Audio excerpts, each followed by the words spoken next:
Un candidat à la présidentielle, les pieds dans la terre, sécateur en main, un renfort inattendu mais bienvenu pour ce début de vendange. Ce qui m'a attiré, c'est surtout les vignes en fait.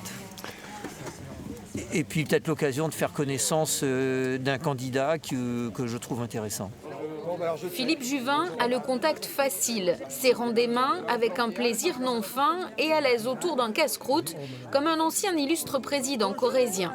La comparaison avec Jacques Chirac s'arrête là. Philippe Juvin n'est pas qu'un expérimenté de la politique.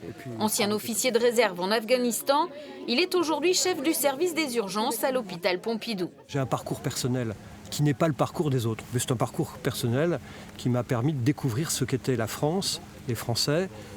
Et d'une certaine manière, je n'ai pas besoin de sondage pour savoir ce que pensent les Français. Je les vois tous les jours, je vis, moi, comme eux. Dans son tour de France, comme ici dans les vignes, Philippe Juvin tente de convaincre et de se distinguer des 3 autres candidats déclarés. Pas facile chez les Républicains quand l'idée même d'une primaire fait débat. Il en faut vraiment un qui se décide et puis c'est tout, quoi.